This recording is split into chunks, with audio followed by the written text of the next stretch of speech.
habido errores administrativos.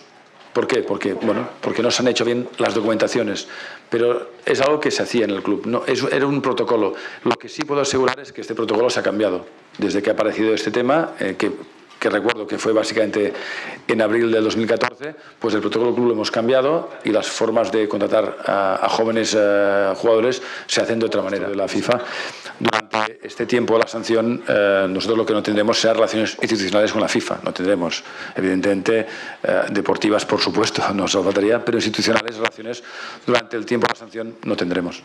Las relaciones institucionales, con la FIFA será durante la duración de la sanción.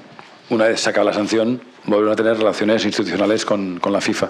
¿A qué afectará? Bueno, afectará a actos institucionales de la FIFA, donde los directivos, vicepresidentes o presidente, pues no acudiremos. La FIFA, el que ha fet amb això és perjudicar els nens.